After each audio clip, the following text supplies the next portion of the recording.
So I'm here with Donna Johnson from Delaware. She's the Executive Director of the State Board of Education.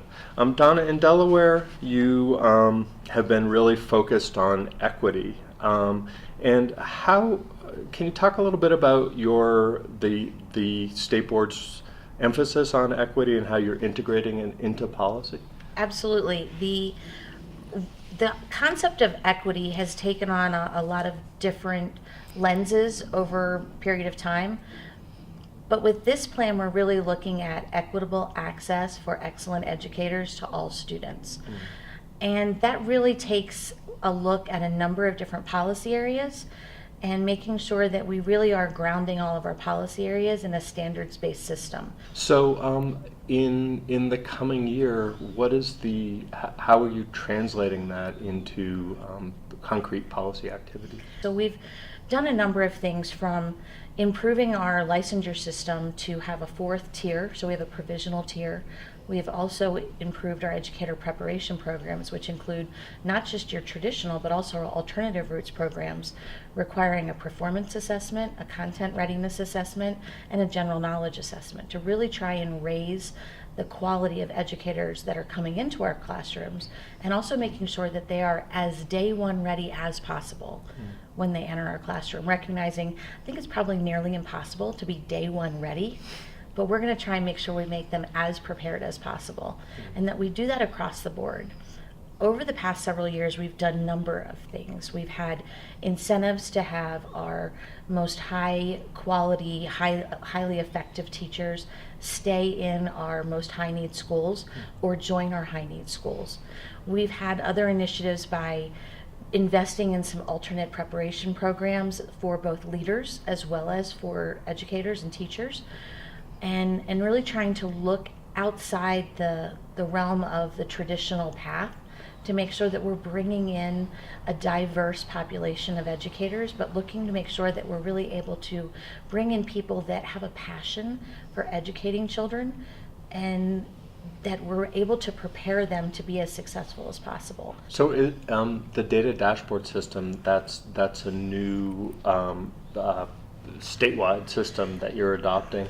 What are some of the challenges that you're facing with implementing such a system? Well, it's a brand new tool, a brand new set of data that's been released to our school districts right now. So it's not necessarily a set of data that is a public-facing set of data. It's really data that's available for our schools to utilize and drive their policy.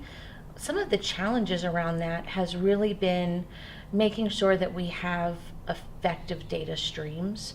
So sometimes when we have teachers leaving, we don't necessarily know why. And when we first started collecting that data, there were not always consistent exit exams to take a look and see why are people leaving. Then we also look at preparation. We released our educator preparation scorecards, and this was the first year that they went live. Last year they were a beta system, but we had some pretty high-ranking acclaim for that from the White House when they launched their initiatives, and the U.S. Department of Education specifically referenced some of the work we've been doing around educator preparation, and looking at how we can talk about the ability to increase your pipeline, bring more people into the field, keep high quality people there, and try to place them into our schools. And has this created a need for greater sophistication on the part of schools, of board members, of district leaders to be thoughtful consumers of these new data streams that you're providing? I think it is. I think oftentimes it's not necessarily that we need a more sophisticated lens. I think we have to take a critical look at what are the root causes for this data. And sometimes that's a mind shift. So we need to take a look at the data and look at it perhaps from a different vantage point, and look at it and start asking some really critical questions that we might not have asked before, and start looking for what could potentially cause this, but then also what can we do to fix this? What can we do to make this better? What are our short-term gains? What are long-term gains? And who do we need to engage to make this work? Because one of the things that we've learned all along is that, one, we're not going to find a quick fix most of the time. Sometimes there are some problems where you'll find a quick fix. This is generally not one of them, But we also realize that we can't do this alone.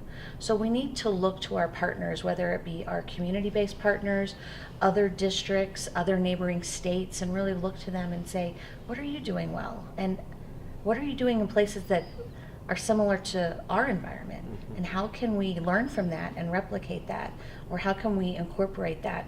Or in some cases, one of the things that I think about in terms of our work has been Delaware has a phenomenal opportunity through its size to truly scale things up to a statewide level that many other places can't do, because our state sometimes is smaller than the size of some of their large districts.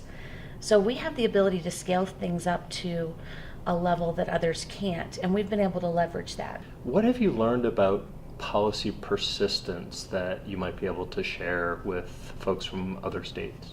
Oftentimes what we need to really take a look at is building on the successes that we have, not turning around and jumping on the next flashy object. We need to look at where we are and where we want to go. And it's almost a root cause analysis of our own.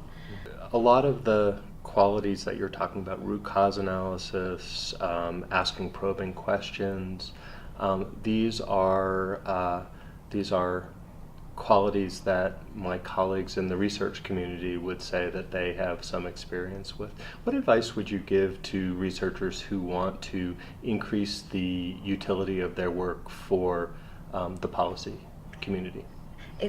It actually caught me kind of humorous that you said that, because as you were starting to talk about that, my mind was thinking is that, I actually think those are qualities of great teachers, because Nice. having been a classroom teacher myself, we have to look at the root cause analysis of why our students learned something and why they didn't.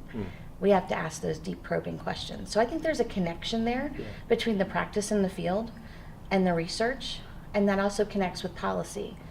And one of the things I think is really important is that we need to have those three entities talk together more, because those little small things that we all do alike, we need to recognize that. And maybe we just say that in a different way.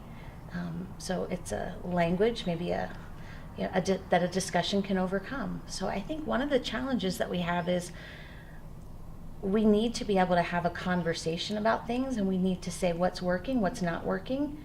Here's what research says, but have you tried something like that, and how did it go?